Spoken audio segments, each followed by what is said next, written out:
ನಮಸ್ಕಾರ ಗೆಳೆಯರಿ, stock market Kannada ಚಾನಲ್ಗೆ ಸ್ವಾಗತ ಸುಸ್ವಾಗತ.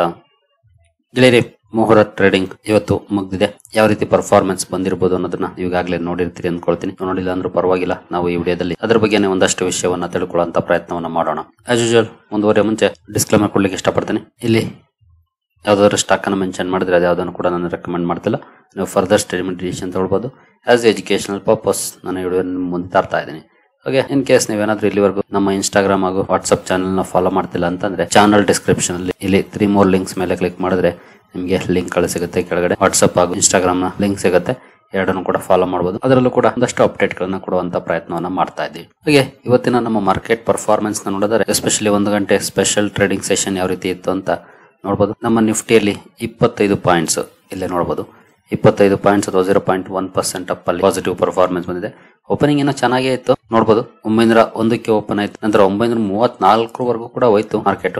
ಬಟ್ ಸಸ್ಟೈನ್ ಆಗಲಿಲ್ಲ. 868ಕ್ಕೆ ಕ್ಲೋಸಿಂಗ್ ಅನ್ನ ಕೊಟ್ಟಿದೆ. 825 ವರೆಗೂ ಕೂಡ ಕೆಳಗಡೆ ಹೋಗಿತ್ತು. ನೆಗೆಟಿವ್ ಕೂಡ ಆಯ್ತು. ಆನಂತರ ಅಪ್ ಆಗಿ 868ಕ್ಕೆ ಕ್ಲೋಸಿಂಗ್ ಅನ್ನ ಕೊಟ್ಟಿದೆ. ಒಟ್ಟಿನಲ್ಲಿ ನಿನ್ನೆಯ ಕ್ಲೋಸಿಂಗ್ ಗೆ ಹೋಲಿಸಿದ್ರೆ 25 ಪಾಯಿಂಟ್ಸ್ ಅಪ್ ಅಲ್ಲಿ ನಮ್ಮ ನಿಫ್ಟಿ ಕ್ಲೋಸಿಂಗ್ ಅನ್ನ ಕೊಟ್ಟಿದೆ. ನಾನು ಯಾಕೆ NSE ವೆಬ್ಸೈಟ್ ಅಲ್ಲಿ ಕವರ್ ಮಾಡ್ತಿದ್ದೀನಿ ಅಂತಂದ್ರೆ ಗೂಗಲ್ ಅಲ್ಲಿ ಇವತ್ತು ಚಾರ್ಟ್ ಪ್ರಾಪರ್ ಆಗಿರೋದಿಲ್ಲ. ಯಾಕಂದ್ರೆ ಮಾರ್ಕೆಟ್ ಹಾಲಿಡೇ ಅಂತ ಕನ್ಸಿಡರ್ ಆಗುತ್ತೆ. ಹಾಗಾಗಿ ಸ್ಪೆಷಲ್ ಟ್ರೇಡಿಂಗ್ ಸೆಷನ್ ಅಲ್ಲಿ ಕಾಣೋದಿಲ್ಲ. ಹಾಗಾಗಿ ನಾನು ಡೈರೆಕ್ಟ್ NSE ವೆಬ್ಸೈಟ್ ಅಲ್ಲಿ ಕವರ್ ಮಾಡ್ತಾ ಇದ್ದೀನಿ. 25 ಪಾಯಿಂಟ್ಸ್ ಅಪ್ ಅಲ್ಲಿ ನಮ್ಮ ನಿಫ್ಟಿ ಕ್ಲೋಸಿಂಗ್ ಅನ್ನ ಕೊಡ್ತು. ಹಾಗೆ ಸೆನ್ಸೆಕ್ಸ್ ಕಡೆ ಬಂದ್ರೆ ಇಲ್ಲಿ ನೋಡಬಹುದು 62 ಪಾಯಿಂಟ್ಸ್ 0.07% ಅಪ್ ಕ್ಲೋಸಿಂಗ್ ಕಂಡು ಬಂದಿದೆ. ಇಲ್ಲೂ ಕೂಡ ಸ್ಲೈಟ್ಲಿ ಅಪ್ ಅಲ್ಲಿ ಕ್ಲೋಸಿಂಗ್ ಕಂಡು ಬಂತು. ಒಟ್ಟಿನಲ್ಲಿ ಪಾಸಿಟಿವ್ ಕ್ಲೋಸಿಂಗ್ ಇದೆ. ಎರಡು ಕಡೆ ನೆಗೆಟಿವ್ ಆಗ್ಲಿಲ್ಲ. ನೆಗೆಟಿವ್ ಆದ್ರೂ ಕೂಡ ಮತ್ತೆ ರಿಕವರಿಯನ್ನ ಮಾಡ್ತು ಮಾರ್ಕೆಟ್. ಹಾಗಾಗಿ ಒಂದಷ್ಟು ಪಾಸಿಟಿವ್ ಅಲ್ಲಿ ಪರ್ಫಾರ್ಮೆನ್ಸ್ ನೋಡ್ಲಿಕ್ಕೆ ಸಿಕ್ಕಿದೆ. ಮತ್ತೊಂದು ಮುಹೂರ್ತ ಟ್ರೇಡಿಂಗ್ ಸೆಷನ್ ಕೂಡ ಪಾಸಿಟಿವ್ ನೋಟ್ ಅಲ್ಲಿ ಕ್ಲೋಸಿಂಗ್ ಅನ್ನ ಕೊಟ್ಟಿದೆ ಅಂತ ಹೇಳ್ಬೋದು ಇಂದಿನ ಪರ್ಫಾರ್ಮೆನ್ಸ್ ಗಳಿಗೆ ಹೋಲಿಸಿದಾಗ. ಇನ್ನು ಇವತ್ತಿನ ಮಾರ್ಕೆಟ್ ಸ್ಟಾಟಿಸ್ಟಿಕ್ಸ್ ನೋಡಬಹುದು. ಟೋಟಲ್ 3039 ಷೇರುಗಳು ಟ್ರೇಡ್ ಆಗಿದ್ದಾವೆ NSE ನಲ್ಲಿ. ಅದರಲ್ಲಿ 2213 ಸ್ಟಾಕ್ಸ್ ಪಾಸಿಟಿವ್ ಅಲ್ಲಿ ಪರ್ಫಾರ್ಮ್ ಮಾಡಿದ್ದಾವೆ. 710 ಸ್ಟಾಕ್ಸ್ ನೆಗೆಟಿವ್ ಅಲ್ಲಿ ಪರ್ಫಾರ್ಮೆನ್ಸ್ ಅನ್ನ ಮಾಡಿದ್ದಾವೆ. ಇನ್ನು 110 ಷೇರುಗಳು ಅನ್ಚೇಂಜ್ಡ್ ಆಗಿದ್ದಾವೆ. ಅಂದ್ರೆ ನಿನ್ನೆಯ ಕ್ಲೋಸಿಂಗ್ ಎಲ್ಲಿತ್ತು ಅಲ್ಲೇ ಕ್ಲೋಸಿಂಗ್ ಕೊಟ್ಟಿದ್ದಾವೆ. ಜೊತೆಗೆ ಅದರಲ್ಲಿ 106 ಷೇರುಗಳು ತಮ್ಮ ಹೊಸ 52 ವೀಕ್ ಐ ಅನ್ನು ಕೂಡ ಅಚೀವ್ ಮಾಡಿದ್ದಾವೆ. ಹಾಗೆ 36 ಷೇರುಗಳು 52 ವೀಕ್ ಲೋ ಅನ್ನು ಕೂಡ ಅಚೀವ್ ಮಾಡಿದ್ದಾವೆ. ಇನ್ನು 93 ಷೇರುಗಳು ಅಪ್ಪರ್ ಸರ್ಕ್ಯೂಟ್ ಅಲ್ಲಿ ಕ್ಲೋಸಿಂಗ್ ಅನ್ನ ಕೊಟ್ಟರೆ 17 ಷೇರುಗಳು ಲೋಯರ್ ಸರ್ಕ್ಯೂಟ್ ಅಲ್ಲಿ ಇವತ್ತು ಕ್ಲೋಸಿಂಗ್ ಅನ್ನ ಕೊಟ್ಟಿದ್ದಾವೆ. ಇದು NSE ಕತೆ ಆಯ್ತು. BSE ನಲ್ಲಿ ಯಾವ ರೀತಿ ಇದೆ ಪರ್ಫಾರ್ಮೆನ್ಸ್ ಅಂತ ನೋಡಿದ್ರೆ ನೋಡಬಹುದು 4178 ಷೇರುಗಳು ಟ್ರೇಡ್ ಆಗಿದ್ದಾವೆ. ಅದರಲ್ಲಿ 3023 ಷೇರುಗಳು ಪಾಸಿಟಿವ್ ಅಲ್ಲಿ ಪರ್ಫಾರ್ಮೆನ್ಸ್ ಅನ್ನು ಮಾಡಿದವು. 954 ನೆಗೆಟಿವ್ ಆಗಿದ್ದಾವೆ. ಅನ್ಚೇಂಜ್ಡ್ 201 ಇದೆ. 174 ಶೇರ್ಸ್ 52 ವೀಕ್ ಐ ಅನ್ನ ಅಚೀವ್ ಮಾಡಿದ್ದಾವೆ. 42 ಶೇರ್ಸ್ 52 ವೀಕ್ ಲೋ ನಲ್ಲಿ ಕ್ಲೋಸಿಂಗ್ ಅನ್ನ ಕೊಟ್ಟಿದ್ದಾವೆ. ಅದರಲ್ಲಿ 11 ಷೇರುಗಳು ಅಪ್ಪರ್ ಸರ್ಕ್ಯೂಟ್ ಅಲ್ಲಿ ಪರ್ಫಾರ್ಮ್ ಮಾಡಿದ್ದಾವೆ. ನಂತರ 10 ಷೇರುಗಳು ಲೋಯರ್ ಸರ್ಕ್ಯೂಟ್ ಅಲ್ಲಿ ಪರ್ಫಾರ್ಮೆನ್ಸ್ ಅನ್ನ ಮಾಡಿದ್ದಾವೆ ಇವತ್ತು. ಇದು ಇವತ್ತಿನ ಮಾರ್ಕೆಟ್ ಸ್ಟಾಟಿಸ್ಟಿಕ್ಸ್ ಆಗಿತ್ತು. ಇನ್ನು ಬ್ರಾಡ್ ಮಾರ್ಕೆಟ್ ಇಂಡೆಕ್ಸಸ್ ಯಾವ ರೀತಿ ಪರ್ಫಾರ್ಮ್ ಮಾಡಿದ್ವು ಅಂತ ನೋಡಿದ್ರೆ ನಿಫ್ಟಿ ನೆಕ್ಸ್ಟ್ 15 ಅಲ್ಲಿ ನೋಡಬಹುದು 0.1% ಪಾಸಿಟಿವ್ ಪರ್ಫಾರ್ಮೆನ್ಸ್ ಇದೆ. ಅಲ್ಲೂ ಕೂಡ ಸ್ಲೈಟ್ಲಿ ಅಪ್ ಅಲ್ಲಿ ಪರ್ಫಾರ್ಮೆನ್ಸ್ ಬಂದಿದೆ. ಇನ್ನು ನಿಫ್ಟಿ 100 0.1% ಪಾಸಿಟಿವ್ ಇದೆ. ನಿಫ್ಟಿ 200 0.1% ಪಾಸಿಟಿವ್ ಇದೆ. ನಿಫ್ಟಿ 500 0.18% ಪಾಸಿಟಿವ್ ಇದೆ. ಅಂದ್ರೆ ನಿಫ್ಟಿ 50 ಇಂದ ನಿಫ್ಟಿ 500 ವರೆಗೂ 0.1% ಪಾಸಿಟಿವ್ ಪರ್ಫಾರ್ಮೆನ್ಸ್ ಇವತ್ತು ನೋಡ್ಲಿಕ್ಕೆ ಸಿಕ್ಕಿದೆ. ಇನ್ನು ಮಿಡ್ ಕ್ಯಾಪ್ ಷೇರುಗಳ ಕಡೆ ಬಂದ್ರೆ ಮಿಡ್ ಕ್ಯಾಪ್ 15 ಅಲ್ಲಿ ಫ್ಲಾಟ್ ಪರ್ಫಾರ್ಮೆನ್ಸ್ ಇದೆ ಅಥವಾ ಜಸ್ಟ್ 0.01% ಅಪ್ ಅಲ್ಲಿ ಕ್ಲೋಸಿಂಗ್ ಕಂಡು ಬಂದಿದೆ. ಮಿಡ್ ಕ್ಯಾಪ್ 100 ಅಲ್ಲಿ 0.11% ಪಾಸಿಟಿವ್ ಇದೆ. ಹಾಗೆ ಮಿಡ್ ಕ್ಯಾಪ್ 150 0.2% ಪಾಸಿಟಿವ್ ಇದೆ. ಇದರಲ್ಲಿ ಬೆಟರ್ ಪರ್ಫಾರ್ಮೆನ್ಸ್ ಬಂದಿದೆ ಅಂತ ಹೇಳ್ಬೋದು compare to large cap. Mid cap 100 ಹಾಗೂ 150 ನಲ್ಲಿ ಒಳ್ಳೆ ಪರ್ಫಾರ್ಮೆನ್ಸ್ ಬಂದಿದೆ. ಇನ್ನು ಸ್ಮಾಲ್ ಕ್ಯಾಪ್ ಕಡೆ ಬಂದ್ರೆ ಸ್ಮಾಲ್ ಕ್ಯಾಪ್ 100 ಅಲ್ಲಿ ನೋಡಬಹುದು 0.52% ಪಾಸಿಟಿವ್ ಇದೆ. ಹಾಗೆ ಸ್ಮಾಲ್ ಕ್ಯಾಪ್ 50 0.44% ಪಾಸಿಟಿವ್ ಇದೆ. ಸ್ಮಾಲ್ ಕ್ಯಾಪ್ 250 0.69% ಪಾಸಿಟಿವ್ ಇದೆ. ಸ್ಮಾಲ್ ಕ್ಯಾಪ್ ಷೇರುಗಳು ಔಟ್ ಪರ್ಫಾರ್ಮೆನ್ಸ್ ಅನ್ನ ಮಾಡಿದೆ ಇವತ್ತು compare to large and mid cap. ಇತ್ತೀಚೆಗೆ ಎಸ್ಪೆಷಲಿ ಲಾಸ್ಟ್ ವೀಕ್ ಪರ್ಫಾರ್ಮೆನ್ಸ್ ಅನ್ನು ನೋಡಿದಾಗ 2-3 ದಿನ ನಮ್ಮ ನಿಫ್ಟಿ ಸೆನ್ಸೆಕ್ಸ್ ಪಾಸಿಟಿವ್ ಅಲ್ಲಿ ಇರ್ತಾ ಇದ್ವು. ಬಟ್ ಸ್ಮಾಲ್ ಕ್ಯಾಪ್ ಹಾಗೂ ಮಿಡ್ ಕ್ಯಾಪ್ ಹಿಂದೆ ಉಳಿತಾ ಇದ್ವು. ಇವತ್ತು ಸ್ಮಾಲ್ ಕ್ಯಾಪ್ ಫ್ರಂಟ್ ಅಲ್ಲಿ ಇದೆ ಪರ್ಫಾರ್ಮೆನ್ಸ್ ಅಲ್ಲಿ. ಅದು ಮಾರ್ಕೆಟ್ ನ ಔಟ್ ಶೈನ್ ಮಾಡಿದೆ ಅಂತ ಹೇಳೋದು ಸ್ಮಾಲ್ ಕ್ಯಾಪ್ ಷೇರುಗಳು. ಸ್ಮಾಲ್ ಕ್ಯಾಪ್ 100 ಆಗ್ಬೋದು ಅಥವಾ 50 ಆಗ್ಬೋದು ಅಥವಾ 250 ಆಗ್ಬೋದು. ಎಲ್ಲ ಕಡೆ 0.5% ವರೆಗೂ ಅಥವಾ ಅಬೋ 0.5% ವರೆಗೂ ಪಾಸಿಟಿವ್ ಪರ್ಫಾರ್ಮೆನ್ಸ್ ಇವತ್ತು ನೋಡ್ಲಿಕ್ಕೆ ಸಿಕ್ಕಿದೆ. ಇನ್ನು ಮೈಕ್ರೋ ಕ್ಯಾಪ್ ಯಾವ ರೀತಿ ಪರ್ಫಾರ್ಮ್ ಮಾಡಿದ್ವು ಅಂತ ನೋಡಿದ್ರೆ 1.03% ಪಾಸಿಟಿವ್ ಅಲ್ಲಿ ಮೈಕ್ರೋ ಕ್ಯಾಪ್ ಇಂಡೆಕ್ಸ್ ಕ್ಲೋಸಿಂಗ್ ಅನ್ನು ಕೊಟ್ಟಿದೆ. ನಿನ್ನೆ ಕೂಡ ಒಳ್ಳೆ ಪರ್ಫಾರ್ಮೆನ್ಸ್ ಬಂದಿತ್ತು ಮೈಕ್ರೋ ಕ್ಯಾಪ್ ಷೇರುಗಳಲ್ಲಿ. ಇವತ್ತು ಕೂಡ ಒಳ್ಳೆ ಪರ್ಫಾರ್ಮೆನ್ಸ್ ಕಂಟಿನ್ಯೂ ಆಗಿದೆ ಮೈಕ್ರೋ ಕ್ಯಾಪ್ ಅಲ್ಲಿ.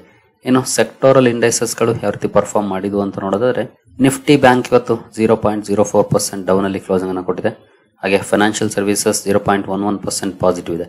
ನಿನ್ನೆ ನಿಫ್ಟಿ ಬ್ಯಾಂಕ್ ತುಂಬಾ ಚೆನ್ನಾಗಿ ಪರ್ಫಾರ್ಮ್ ಮಾಡಿತ್ತು. ಇವತ್ತು ಒಂದ್ ಸ್ವಲ್ಪ ಹಿಂದೆ ಉಳಿದಿದೆ. ಬಟ್ ಫೈನಾನ್ಷಿಯಲ್ ಸರ್ವಿಸಸ್ ತಕ್ಕ ಮಟ್ಟಿಗೆ ಕಾಂಟ್ರಿಬ್ಯೂಷನ್ ಮಾಡಿದೆ. ಏನು ನಿಫ್ಟಿ ಆಟೋ ಕಡೆ ಬಂದ್ರೆ ಇಲ್ಲಿ 0.16% ಪಾಸಿಟಿವ್ ಇದೆ.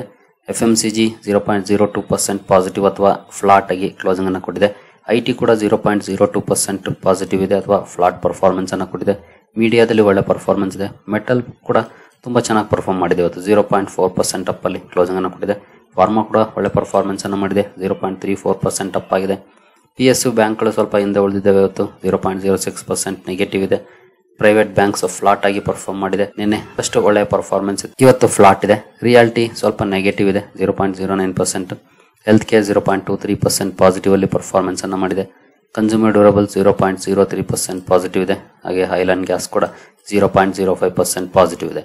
ಅಂದ್ರೆ ಮೆಜಾರಿಟಿ ಸೆಕ್ಟರ್ಸ್ ಇವತ್ತು ಪಾಸಿಟಿವ್ ಅಲ್ಲೇ ಕ್ಲೋಸಿಂಗ್ ಅನ್ನು ಕೊಟ್ಟಿದ್ದಾರೆ. ದೊಡ್ಡ ಮಟ್ಟದ ಪಾಸಿಟಿವ್ ಪರ್ಫಾರ್ಮೆನ್ಸ್ ಅಲ್ಲದೆ ಇರಬಹುದು, ಬಟ್ ಗ್ರೀನ್ ಅಲ್ಲಿ ಕ್ಲೋಸಿಂಗ್ ಕಂಡು ಬಂದಿದೆ. PSU ಬ್ಯಾಂಕ್ಸ್ ಹಾಗೆ ರಿಯಾಲಿಟಿ ಮಾತ್ರ ಇವತ್ತು ನೆಗೆಟಿವ್ ಅಲ್ಲಿ ಅಥವಾ ರೆಡ್ ಅಲ್ಲಿ ಪರ್ಫಾರ್ಮೆನ್ಸ್ ಅನ್ನ ಮಾಡಿದ್ದಾವೆ ಅಂತ ಹೇಳ್ಬೋದು. ಇನ್ನು ಉಳಿದ ಇಂಡೈಸಸ್ ಗಳಿಗೆ ಹೋಲಿಸಿದ್ರೆ ಖಂಡಿತ ಅಲ್ಲಿ ಒಂದಷ್ಟು ಪಾಸಿಟಿವ್ ಪರ್ಫಾರ್ಮೆನ್ಸ್, ಕೆಲವು ಕಡೆ ಅಂತೂ ಒಳ್ಳೆ ಪರ್ಫಾರ್ಮೆನ್ಸ್ ಬಂತು. Like health care, pharma, metal, media ಇವುಗಳು ಚೆನ್ನಾಗಿ ಪರ್ಫಾರ್ಮೆನ್ಸ್ ಅನ್ನ ಮಾಡಿದೆ. ಬಟ್ ಇವೆಲ್ಲ ಕಡಿಮೆ ವೇಟೇಜ್ ಇರುವಂತಹ ಸೆಕ್ಟರ್ಸ್. ಆಟೋ ನೋಡಬಹುದು, ಇಲ್ಲೂ ಕೂಡ ಒಂದಷ್ಟು ಪಾಸಿಟಿವ್ ಪರ್ಫಾರ್ಮೆನ್ಸ್ ಇದೆ. ಇದೇ ರೀತಿಯ performance in case financial services ಅಲ್ಲಿ FMCG IT ನಲ್ಲಿ ಬಂದಿದ್ರೆ ಮಾರ್ಕೆಟ್ ಬಹುಶಃ ಇನ್ನೊಂದಷ್ಟು ಮೇಲೆ ಕ್ಲೋಸಿಂಗ್ ಅನ್ನ ಕೊಡ್ತಾ ಇತ್ತು, ಇನ್ನೊಂದಷ್ಟು ಪಾಸಿಟಿವ್ ಸೆಂಟಿಮೆಂಟ್ ನೋಡ್ಲಿಕ್ಕೆ ಸಿಗ್ತಾ ಇತ್ತು. ಬಟ್ ಆ ರೀತಿಯ ಪರ್ಫಾರ್ಮೆನ್ಸ್ ಏನು ನೋಡ್ಲಿಕ್ಕೆ ಸಿಗ್ಲಿಲ್ಲ. ಓವರ್ ಆಲ್ ಡಿಸೆಂಟ್ ಪರ್ಫಾರ್ಮೆನ್ಸ್ ಬಂದಿದೆ. ಹಾಗೆ ಪೋರ್ಟ್ಫೋಲಿಯೋಗಳ ವಿಚಾರಕ್ಕೆ ಬರೋದ್ರೆ ನನ್ನ ಪೋರ್ಟ್ಫೋಲಿಯೋ ಅಂತೂ ಬಿಲೋ 0.5% ಅಪ್ ಅಲ್ಲಿ ಕ್ಲೋಸಿಂಗ್ ಅನ್ನ ಕೊಟ್ಟಿದೆ. ಏನಂತ ದೊಡ್ಡ ಮಟ್ಟದ ಪಾಸಿಟಿವ್ ಪರ್ಫಾರ್ಮೆನ್ಸ್ ಅಲ್ಲ, ಬಟ್ ಪಾಸಿಟಿವ್ ಇದೆ, ಕ್ಲೋಸಿಂಗ್ ಪಾಸಿಟಿವ್ ಇದೆ. ಅದೇ ಖುಷಿ ವಿಚಾರ ಅಂತ ಹೇಳ್ಬೋದು. It's okay. 1 ಅವರ್ ಅಲ್ಲಿ ಏನು ನಾವು ರಾಕೆಟ್ ರೀತಿ ರ್ಯಾಲಿಯನ್ನ ಎಕ್ಸ್ಪೆಕ್ಟ್ ಮಾಡಕ್ ಆಗುದಿಲ್ಲ. ಅದರಲ್ಲೂ ಈ ತರದ ಅನ್ಸರ್ಟೈನ್ ಎನ್ವಿರಾನ್ಮೆಂಟ್ ಅಲ್ಲಿ, ಯಾಕಂದ್ರೆ ಹೊರಗಡೆ ತುಂಬಾನೇ ಅನ್ಸರ್ಟೈನಿಟಿ ಇದೆ. ಟ್ರಂಪ್ ಅವರ ಕಡೆಯಿಂದ ಹಲವು ಸುದ್ದಿಗಳು ಬಂದಿದ್ದಾವೆ. ಅವೆಲ್ಲವೂ ಕೂಡ ಅಂತ ಒಳ್ಳೆ ಪರ್ಫಾರ್ಮೆನ್ಸ್ ಕೊಡುವಂತ ಸುದ್ದಿಗಳೇನೆಲ್ಲ ನೆಕ್ಸ್ಟ್ ವಿಡಿಯೋದಲ್ಲಿ ನಾನು ಕೆಲವು ಸುದ್ದಿಗಳನ್ನ ಕವರ್ ಮಾಡ್ತೀನಿ. ಆಗ ಇನ್ನೊಂದಷ್ಟು ನಿಮಗೆ ಕ್ಲಾರಿಟಿ ಸಿಗುತ್ತೆ. ಅಂತ ಸುದ್ದಿಗಳ ನಡುವೆ ಕೂಡ ಪಾಸಿಟಿವ್ ಪರ್ಫಾರ್ಮೆನ್ಸ್ ಬಂದಿದೆ ಅಂದ್ರೆ ಅದೇ ಖುಷಿ ವಿಚಾರ ಅಂತ ಅಂದ್ಕೊಳ್ಬೇಕು. ಇವತ್ತಿನ ಪರ್ಫಾರ್ಮೆನ್ಸ್ ಅನ್ನ ನೋಡಿದ್ರೆ ಅದರಲ್ಲೂ ಜಸ್ಟ್ 1 ಅವರ್ ಸೆಷನ್ ಅಲ್ಲಿ ಇನ್ ಕೇಸ್ ಜಾಸ್ತಿ ಟೈಮ್ ಓಪನ್ ಇರೋದಾಗಿದ್ರೆ ಬಹುಶಃ ನೆಗೆಟಿವ್ ಕೂಡ ಆಗ್ತಿತ್ತು ಅನ್ನೋ ಗೊತ್ತಿಲ್ಲ. ಆ ರೀತಿಯ ಸನ್ನಿವೇಶಗಳು ಹೊರಗಡೆ ಇದ್ದಾವೆ. ಅಂತದ್ರಲ್ಲೂ ಪಾಸಿಟಿವ್ ಪರ್ಫಾರ್ಮೆನ್ಸ್ ಬಂದಿದೆ ಅಂತ ಖುಷಿ ಪಡಬೇಕು. ಇನ್ನು ಗ್ಲೋಬಲ್ ಮಾರ್ಕೆಟ್ ಗಳ ಕಡೆ ಬಂದ್ರೆ ನಿನ್ನೆ ಅಮೆರಿಕನ್ ಮಾರ್ಕೆಟ್ ಅಲ್ಲಿ ತುಂಬಾ ಒಳ್ಳೆ ಪರ್ಫಾರ್ಮೆನ್ಸ್ ಬಂದಿದೆ ನೋಡಬಹುದು. ಡೌ ಜೋನ್ಸ್ ಮೋರ್ ದನ್ 1% ಅಪ್ ಅಲ್ಲಿ ಕ್ಲೋಸಿಂಗ್ ಕೊಟ್ಟಿದೆ. ನಾಸ್ಡಾಕ್ 1.37% ಅಪ್ ಅಲ್ಲಿ ಕ್ಲೋಸಿಂಗ್ ಅನ್ನ ಕೊಟ್ಟಿದೆ. ಎರಡು ಸಾಲಿಡ್ ಪರ್ಫಾರ್ಮೆನ್ಸ್ ಅನ್ನ ಮಾಡಿದ್ವು. ಬಟ್ ಯುರೋಪಿಯನ್ ಮಾರ್ಕೆಟ್ ಗಳ ಪರ್ಫಾರ್ಮೆನ್ಸ್ ಅನ್ನು ನೋಡಬಹುದು. ಇವತ್ತು ಮೆಜಾರಿಟಿ ಮಾರ್ಕೆಟ್ಸ್ ರೆಡ್ ಅಲ್ಲೇ ಕಾಣ್ತಾ ಇದಾವೆ. ಇನ್ನು ಏಷ್ಯನ್ ಮಾರ್ಕೆಟ್ ಗಳು ಇದರಲ್ಲಿ ಬೆಟರ್ ಪರ್ಫಾರ್ಮೆನ್ಸ್ ಅನ್ನ ಮಾಡಿದ್ದೇವೆ ನೋಡಬಹುದು. ಏಷ್ಯನ್ ಮಾರ್ಕೆಟ್ಸ್ ಅಲ್ಲಿ ಒಳ್ಳೆ ಪರ್ಫಾರ್ಮೆನ್ಸ್ ನೋಡ್ಲಿಕ್ಕೆ ಕಾಣ್ತಾ ಇದೆ. ಬಟ್ ಯುರೋಪಿಯನ್ ಮಾರ್ಕೆಟ್ ಗಳನ್ನ ನೋಡಿದ್ರೆ ಮೆಜಾರಿಟಿ ಮಾರ್ಕೆಟ್ಸ್ ರೆಡ್ ಅಲ್ಲಿ ರೆಡ್ ಆಗ್ತದೆ. ಎಲ್ಲೂ ಏನಂತ ಪಾಸಿಟಿವ್ ಪರ್ಫಾರ್ಮೆನ್ಸ್ ಇವತ್ತು ನೋಡಲಿಕ್ಕೆ ಕಾಣ್ತಿಲ್ಲ. ಸೊ ಓವರ್ ಆಲ್ ಇವತ್ತಿನ ಮೂವರ ಟ್ರೇಡಿಂಗ್ ಸೆಷನ್ ಡಿಸೆಂಟ್ ಲಾಭದಲ್ಲಿ ಕ್ಲೋಸಿಂಗ್ ಅನ್ನ ಕೊಟ್ಟಿದೆ. ನಿಮಗೂ ಕೂಡ ಲಾಭ ಆಗಿದೆ ಅಂತ ಅಂದ್ಕೊಳ್ತೀನಿ ಒಂದಷ್ಟರ ಮಟ್ಟಿಗೆ. ನೋಡೋಣ ಮುಂದುವರೆದು ಯಾವ ರೀತಿ ಪರ್ಫಾರ್ಮೆನ್ಸ್ ಬರುತ್ತೆ ಅಂತ. ಎಸ್ಪೆಷಲಿ ನಾಳೆ ಅಂತೂ ನಮ್ಮ ಮಾರ್ಕೆಟ್ ಕ್ಲೋಸ್ ಇರುತ್ತೆ ಫುಲ್ ಡೇ. ನಾಡಿದ್ದೆ ಮಾರ್ಕೆಟ್ ಓಪನ್ ಆಗೋದು ಅಂದ್ರೆ ಗುರುವಾರ ಓಪನ್ ಆಗುತ್ತೆ. ಗುರುವಾರದ ಸೆಷನ್ ಅಲ್ಲಿ ಯಾವ ರೀತಿ ಪರ್ಫಾರ್ಮೆನ್ಸ್ ನೋಡ್ಲಿಕ್ಕೆ ಸಿಗುತ್ತೆ ಅಂತ. ಹಾಗೆ ದೀಪಾವಳಿ ಸ್ಟಾಕ್ ಗಳನ್ನ ನನಗಾಗ್ಲೇ ಕವರ್ ಮಾಡಿದೆ. ನಮ್ಮ ಇನ್ಸ್ಟಾಗ್ರಾಮ್ ಪೇಜ್ ಅಲ್ಲಿ ಎಸ್ಪೆಷಲಿ ನಾನು ಯಾವ ಶೇರ್ ಗಳನ್ನ ತಗೊಳ್ತೀನಿ ಅನ್ನೋದ್ರ ಬಗ್ಗೆ ಅಪ್ಡೇಟ್ ಅನ್ನ ಕೊಟ್ಟಿದೆ. ಆ 2 ಶೇರ್ ಅನ್ನು ಕೂಡ ನಾನು ಒಂದಷ್ಟು ಕ್ವಾಂಟಿಟಿ ತಗೊಂಡಿದ್ದೀನಿ. ನೀವು ಯಾವ ಶೇರ್ ಗಳನ್ನ ತಗೊಂಡ್ರಿ ಇವತ್ತು ಅಥವಾ ಮಾರಾಟ ಮಾಡಿದ್ರ ಏನ್ ಮಾಡಿದ್ರಿ ಅನ್ನೋದನ್ನ ಕಮೆಂಟ್ ಸೆಕ್ಷನ್ ಅಲ್ಲಿ ತಿಳಿಸಿ. ನಾನು ಸಹ ತಿಳ್ಕೊಳ್ತೀನಿ ಯಾವೆಲ್ಲ ಶೇರ್ ಗಳನ್ನ ತಗೊಂಡಿದ್ದೀರಿ ಅಂತ. ನಾನು ಈಗಾಗಲೇ ಹೇಳಿದೆ ಇನ್ಸ್ಟಾಗ್ರಾಮ್ ಚಾನಲ್ ಅಲ್ಲಿ ಯಾವ ಶೇರ್ ಗಳನ್ನ ತಗೊಳ್ತೀನಿ ಅಂತ.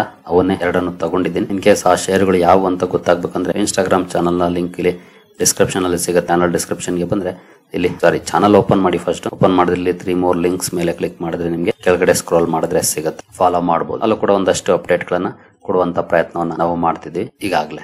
ಸರಿಗಳಿರಿ, ಈ ಎಲ್ಲ ಅಪ್ಡೇಟ್ಸ್ ನಿಮ್ಗೆ ಇಷ್ಟ ಆಗಿದೆ ಅಂದ್ಕೊಳ್ತೀನಿ. ಮುಂದಿನ ವಿಡಿಯೋದಲ್ಲಿ ಸಿಗೋಣ. ಅಲ್ಲಿವರೆಗೂ ಜೈ ಹಿಂದ್, ಜೈ ಕರ್ನಾಟಕ.